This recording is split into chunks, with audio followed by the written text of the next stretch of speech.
dans les poubelles du monde, les plus pauvres fouillent pour leur survie, tandis que nous continuons à creuser en quête des ressources que nous croyons indispensables. Nous cherchons de plus en plus loin, dans des territoires jusqu'ici épargnés et dans des gisements de plus en plus difficiles à exploiter.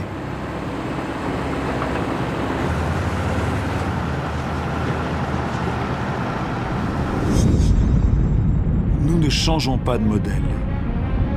Le pétrole liquide risque-t-il de nous manquer ? Nous pouvons extraire un pétrole mélangé au sable bitumineux du Canada.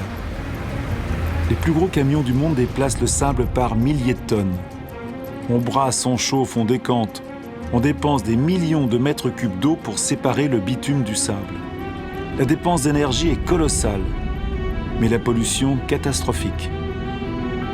Rien ne semble plus urgent que de vider toutes les poches de soleil.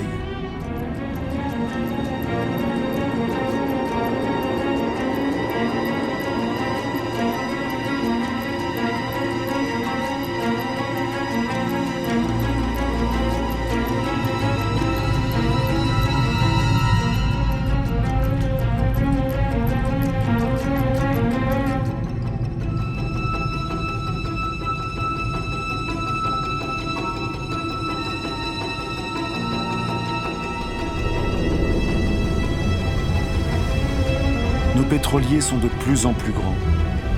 Notre demande en énergie augmente sans cesse. Nous voulons alimenter notre croissance comme un four sans fond, exigeant toujours plus de combustible.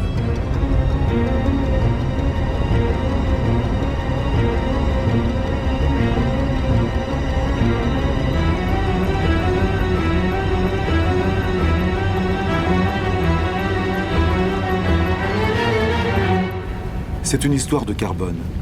Ce carbone qui faisait de notre atmosphère une fournaise, que la nature avait capté pendant des millions d'années, permettant à la vie de se développer, nous en rejetons une grande partie en quelques décennies. L'atmosphère chauffe. L'image de ce bateau à cet endroit était impossible voilà quelques années à peine. Transport, industrie, déforestation, agriculture, nos activités rejettent des quantités gigantesques de dioxyde de carbone.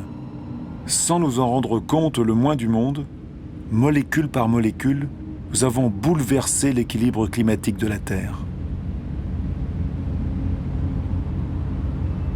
Tous nos regards sont tournés vers les pôles. Nulle part ailleurs on ne voit mieux le changement climatique tant annoncé se réaliser. Il va vite, très vite. Le passage du nord-ouest qui relie à travers le pôle, l'Amérique, l'Europe et l'Asie se libère. La glace de la banquise arctique fond. Sous l'effet du réchauffement, la banquise a perdu 40% de son épaisseur en 40 ans. Sa surface en été se rétrécit d'année en année. Elle pourrait disparaître avant 2030. Certains disent 2015.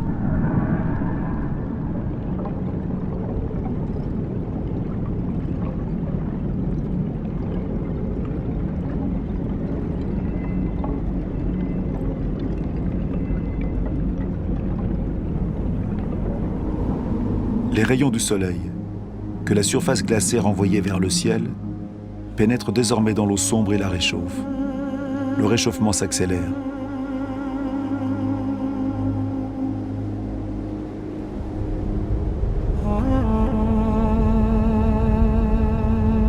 Dans ces glaces se lisent les archives de notre climat.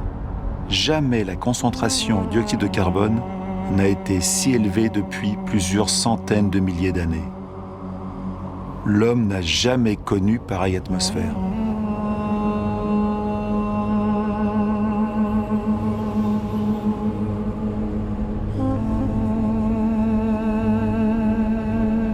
Notre exploitation démesurée des ressources menace-t-elle la vie des espèces ? Le changement climatique accélère la menace. Avant 2050, le quart de toutes les espèces vivant sur Terre pourraient être menacées de disparition. Dans ces régions polaires, l'équilibre de la biodiversité est déjà bouleversé.